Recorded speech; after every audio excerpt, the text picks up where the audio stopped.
일본 정부의 화이트리스트 배제 시행일이 하루 앞으로 다가왔습니다. 일본 경제산업성은 내일 예정대로 한국에 대한 화이트리스트 배제 조치를 시행한다고 밝혔습니다. 일본 정부의 돌이킬 수 없는 강을 건너는 무모한 선택을 지금이라도 멈추길 촉구합니다. 한술 더 떠 만약 일본이 우리 기업에 대한 수출 규제 조치를 확대한다면 한일 관계는 돌이키기 어려운 거리까지 멀어지게 될 것임을 분명히 경고합니다. 또한 지금부터 발생되는 모든 책임은 전적으로 일본 정부에 있다는 점을 분명히 밝혀둡니다. 일본 정부는 합리적 이성과 상식으로 돌아와서 우리 기업에 대한 화이트리스트 배제 조치를 즉각 철회할 것을 거듭 촉구합니다. 아울러 우리 국민들께 한 말씀 드리겠습니다. 조금 전 고위 당정회의에서도 이미 확인했지만 지소미아 종료 후 한미동맹은 더욱 굳건한 단계로 발전할 것이고 티사를 통해서 미국 중심으로 한미일 안보 정보 교류도 차질 없이 진행될 것입니다. 오히려 지소미아 종료 결정 이후 이것이 조국 구하기라는 터무니없는 야당의 공세가 문제이고 거듭 말씀드리지만 지소미아 종료는 아베 정부와 일본 정부 책임이라는 것을 분명히 밝혀둡니다.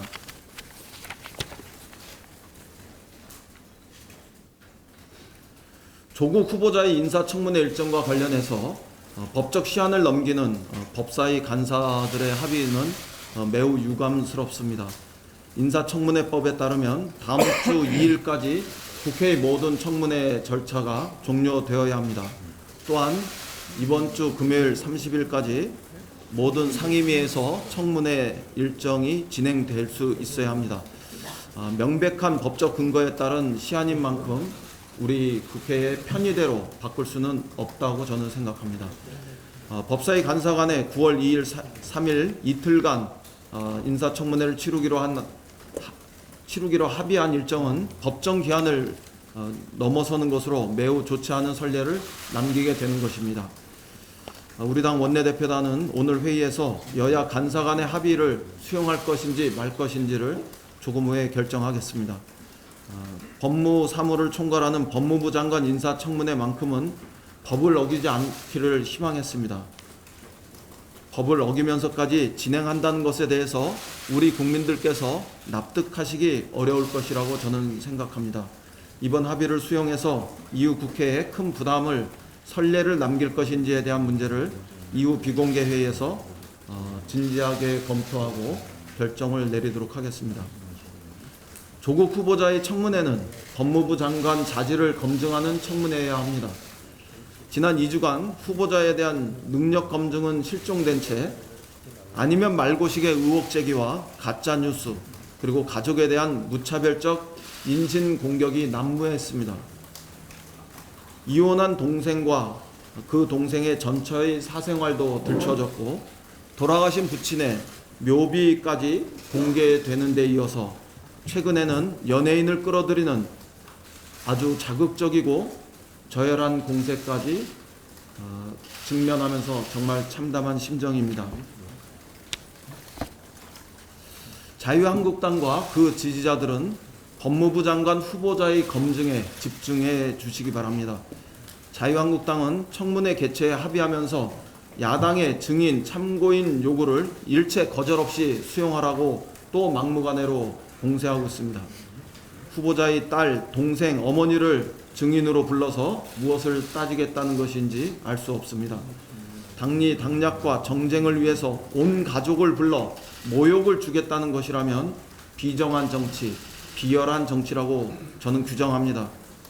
거듭 말씀드리지만 인사청문회는 가족 청문회가 아닙니다. 사법개혁을 막기 위해 청문회의 본질을 호도하는 황색 정치라면 국회는 단호히 거부해야 하고 우리 당은 우리 국민에게 정치 혐오와 피로만을 남길 이러한 인사청문회를 바로잡기 위해서 단호히 대응할 것이라는 점을 분명히 말씀드립니다. 어제 선거법 개정안 4건이 우여곡절 끝에 정개특위 제1소위의 문턱을 넘었습니다. 지난해 말부터 7개월간 22차례에 걸쳐 소위를 개최했고 모든 안건들을 논의해 왔습니다. 그동안의 선거제 개혁 논의를 철저히 외면했던 자유한국당이 이제 와서 논의가 부족했다, 논의가 다 안 됐다며 생떼를 쓰고 있으니 어처구니 없습니다. 국민들도 자유한국당이 정파적 이익 때문에 민주주의의 대표성과 비례성을 확대하는 선거법 개정 개혁 법안을 가로막고 있음을 잘 알고 계십니다. 자유한국당은 비례성과 대표성을 확대하기로 한 5당 원내대표의 이전 합의 정신을 스스로 부정하지 말길 바랍니다. 선거제 개혁은 20대 국회의 마지막 소임이며 회피할 수 없는 과업입니다. 자유한국당의 특위 재연장 주장은 정치개혁을 하지 않겠다는 말과 같습니다. 다시 특위를 한 달 더 연장하면 자유한국당은 과연 논의에 적극 참여할 것입니까? 문제의 본질은 정개특위 시한 연장에 있는 것이 아니라 자유한국당이 비례대표제의 진전된 개선안을 내놓는 것에 있음을 명심하기 바랍니다. 정개특위 표결을 늦추려고 안건조정위 구성을 요구하고서 안건조정위 위원 명단조차도 아직까지 제출하지 않는 것이 바로 자유한국당의 모습입니다. 결국 선거제 개편을 늦춰서 20대 국회 내에 그 처리를 막기 위한 꼼수라고 볼 수밖에 없습니다. 이런 정치를 20대 국회에서는 보지 않기 위해서라도 21대 국회에서는 보지 않기 위해서라도 선거개혁은 꼭 필요합니다.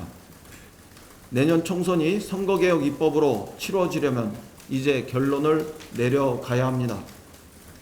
민주당은 지금까지 야당에 충분히 양보해 왔고 그들의 요구도 충분히 수용해 왔습니다.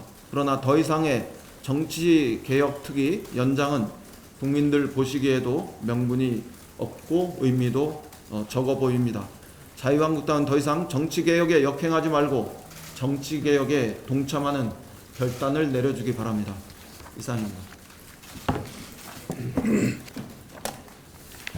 네, 다음 논의발언은 조정식 정책위의장입니다. 당정은 어제 2020년도 예산안 당정 협의를 갖고 내년도 예산안의 주요 편성 방향에 대해 논의했습니다.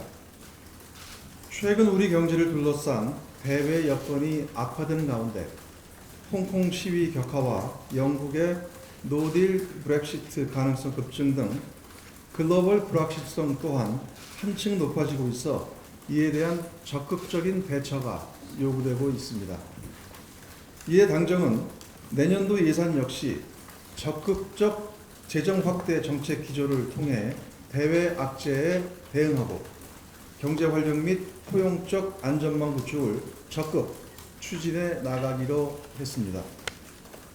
특히 소재 부품 장비 산업 예산 2조 원 이상 편성, 건강보험 복구 지원 1조 원 이상 증액, 미세먼지, 노후 SOC 관련 예산 확충 등 혁신, 포용, 안전의 3대 정책 목표에 방점을 두고 내년도 예산을 편성하기로 했습니다. 당정의 확장적 재정 편성 방침은 OECD와 세계은행 등 국제기구들의 정책적 권고와도 부합되는 것입니다.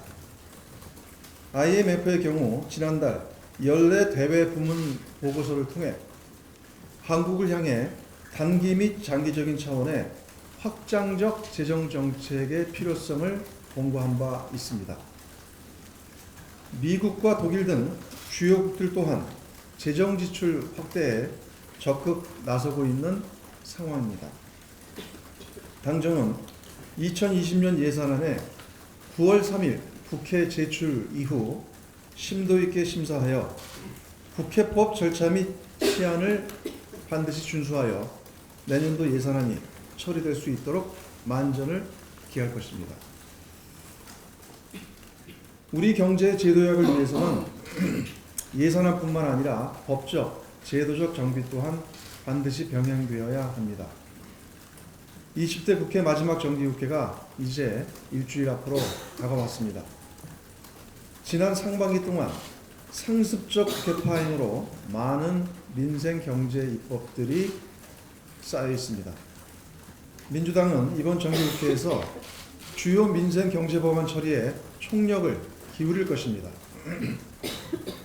이와 관련해 당정은 오늘 고위 당정 협의를 통해 소재 부품 장비 특별법, 국가연구개발혁신 특별법, 빅데이터 3법 등 일본 수출규제 대응 및 경제활성화 입법의 조속한 처리에 힘을 모으기로 했습니다. 이와 함께 투자 촉진을 위한 서비스산업기본법, 외국인 투자 촉진법과 벤처 활성화를 위한 벤처투자 촉진법, 벤처기업법 등 경제활력 입법 또한 적극 추진할 것입니다. 아울러 상법, 공정거래법 등 공정경제 관련법과 소상공인 기본법 등 소상공인 자영업자 대책 입법도 정기국회 내 처리에 박차를 가하겠습니다. 예산과 입법은 국회의 존재 이유이자 국민의 삶을 변화시킬 원동력입니다. 더불어민주당과 정부는 그 어느 때보다 엄중한 대내외 환경에서 맞이하는 이번 정기국회가 경제제도약과 국민의 삶 제고의 정기가 될 수 있도록 예산안 처리와 민생 경제 입법에 최선을 다할 것입니다. 야당 역시 이번만큼은 국회가 본인의 역할을 다할 수 있도록 책임 있는 자세로 임해줄 것을 당부합니다. 정부가 지난 23일 지소미아 종료를 결정했습니다. 정부의 이번 결정은 지극히 당연한 수순입니다.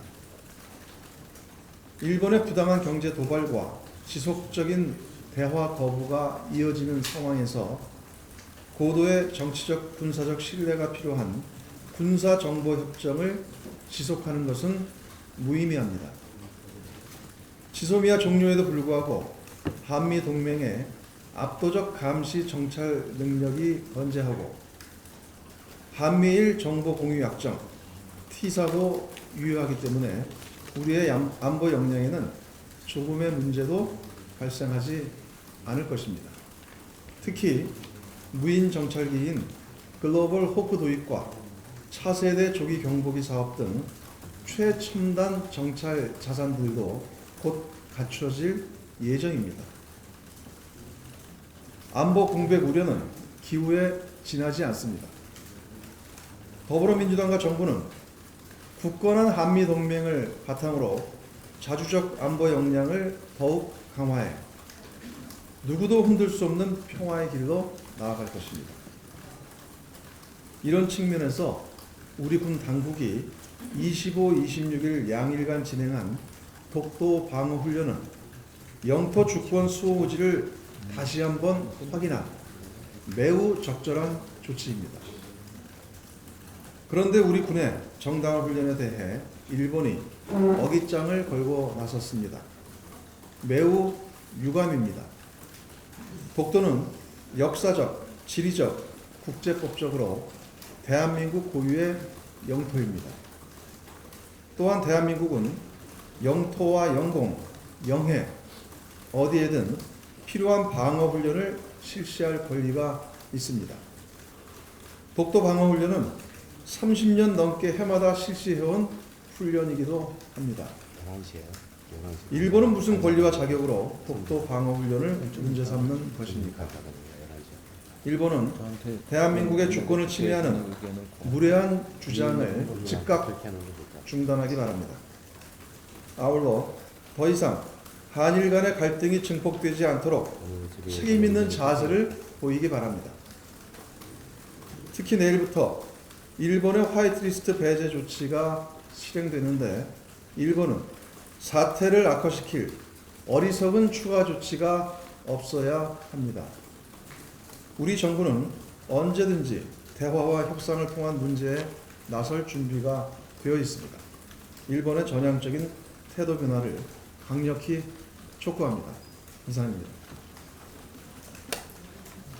다음은 현안발언입니다. 윤관석 정책위 수석 부의장입니다. 네, 2분기 가계 동향 조사 결과에 대해서 한번 발표가 있었습니다만 의미가 충분히 전달되지 않은 것 같아서 말씀드리겠습니다. 통계청이 지난 22일 2분기 가계 동향 조사 결과를 발표했습니다. 이번 발표에 따르면 지난 2분기 가구당 월 평균 소득이 5년 만에 최고치인 3.8% 증가한 것으로 조사됐습니다. 모든 분야에서 소득이 증가한 가운데 중산층인 2, 3, 4분위의 소득이 전체 소득에 비해 높게 증가하는 양상을 보였습니다. 중산층이 두터워지면서 계층별 가계소득 구조가 상당히 안정적인 모습을 나타내고 있는 셈입니다. 주목할 부분은 그동안 소득이 감소해왔던 1분위 가구의 소득이 감소세를 멈췄다는 점입니다. 어르신 일자리 사업과 기초연금 인상 등 정부의 일자리, 사회 안전망 강화 정책이 상당한 효과를 거두고 있는 것입니다. 당정은 확장적 재정정책 기조를 바탕으로 소득 양극화 해소와 가계소득 제고를 위해 다양한 정책적 수단을 총동원할 것입니다. 특히 증가세로 전환되긴 했지만 1분위의 경우 고령화 등의 영향으로 근로소득 개선세가 다른 계층에 비해 다소 미약한 상황입니다. 당정은 이를 개선하기 위해 근로소득 장려세제, EITC 확대, 한국형 실업부조 도입, 어르신 일자리 예산 확대 등 필요한 정책을 적극 추진할 것입니다. 아울러 생활비 절감을 통한 가계의 실질적 소득 증대를 위해 고교 무상교육 도입, 건강보험 보장성 강화, 금리 부담 절감 등 기타 정책도 흔들림 없이 추진하겠습니다. 이상입니다. 어제 정기특위 제1소위는 투표를 통해 선거법 개정안을 전체회의로 이관하기로 했습니다. 2달의 기간 연장에도 불구하고 그동안 태업을 일쌌던 자유한국당은 또다시 시간 끌기 작전으로 안건조정위원회를 신청했습니다. 정부 여당이 추진하는 중요한 법안마다 해당 상임위에서 안건조정 신청을 하는 야당의 작태에 대해 심각한 유감을 표합니다. 자유한국당이 출구없던 국회 가출 정치를 종료하면서 지난 6월 28일 어렵사리 상당대표가 합의한 당시 정기특위 시한을 8월 31일까지로 정했으면 그에 맞게 논의를 했어야 합니다.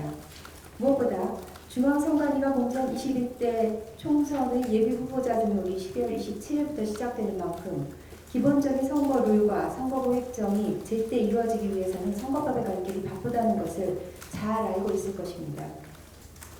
요즘 유행하는 표현 중에 하나가 현타가 왔다입니다.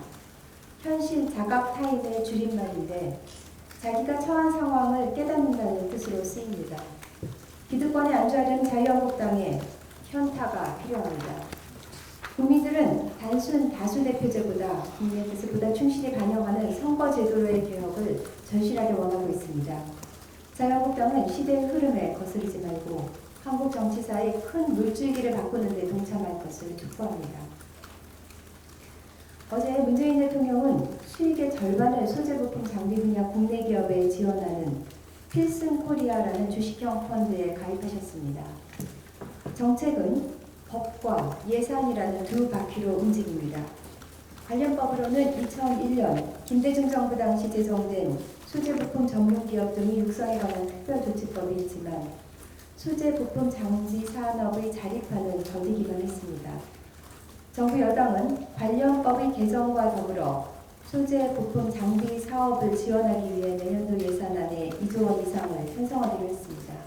이처럼 법과 예산의 두 바퀴가 장착되었고 전 국민적 공감대가 형성된 만큼 기술 개발을 통해 일본으로부터의 기술 독립이 촉진될 것으로 기대됩니다. 3.1운동과 임시정부 수립 100주년이 되는 올해 2019년 대한민국 기술 독립의 새로운 역사를 쓰기 위해 함께 정진하겠습니다. 이상입니다.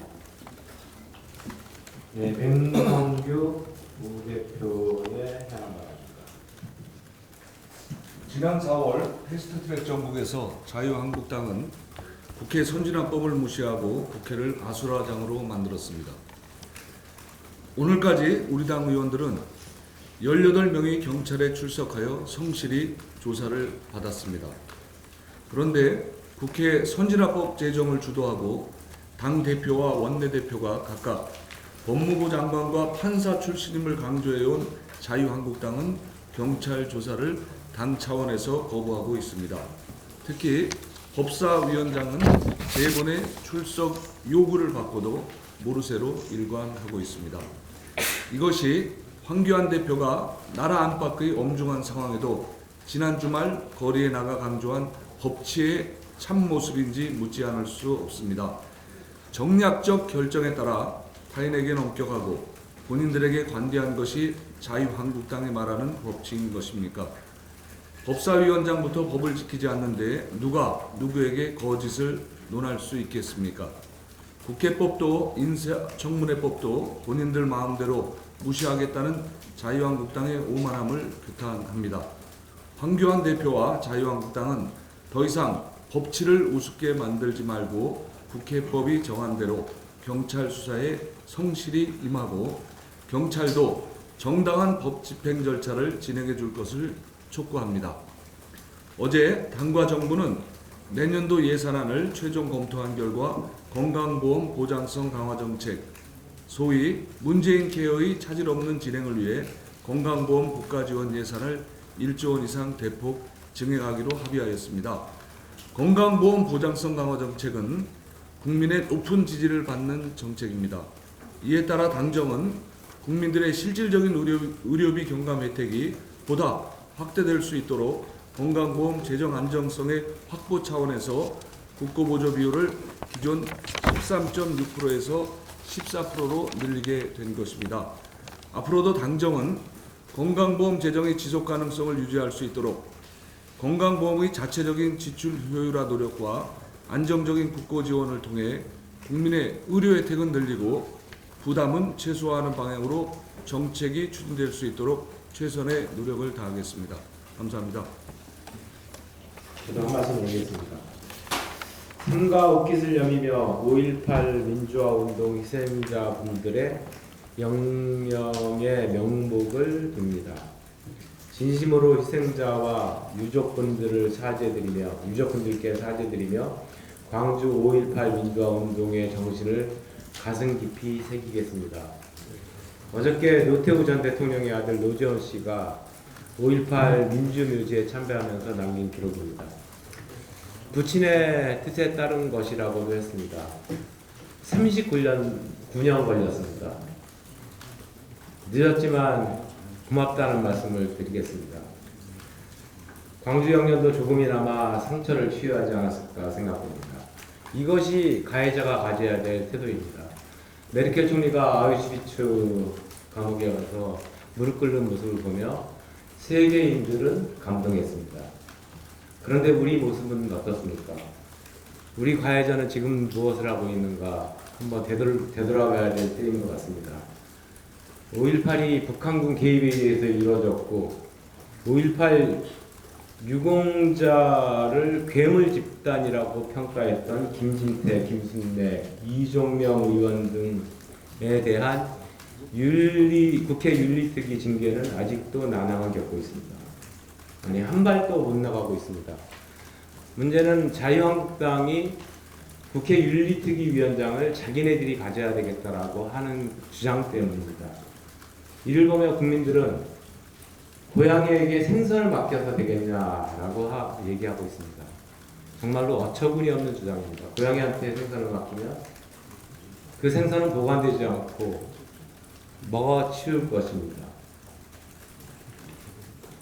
어떤 행동이, 어떤 주장이 상식적인 행동이고 어떻게 우리의 굴곡된 역사를 풀어갈 것인가라고 하는 것을 다시 한번 되새겨보는 하루말이었으면 좋겠습니다. 이상으로 제158자 원내대책회의의 공개 발언을 마치고 비공개로 전환하겠습니다. 기자 여러분들께서는 협조해 주시기 바랍니다.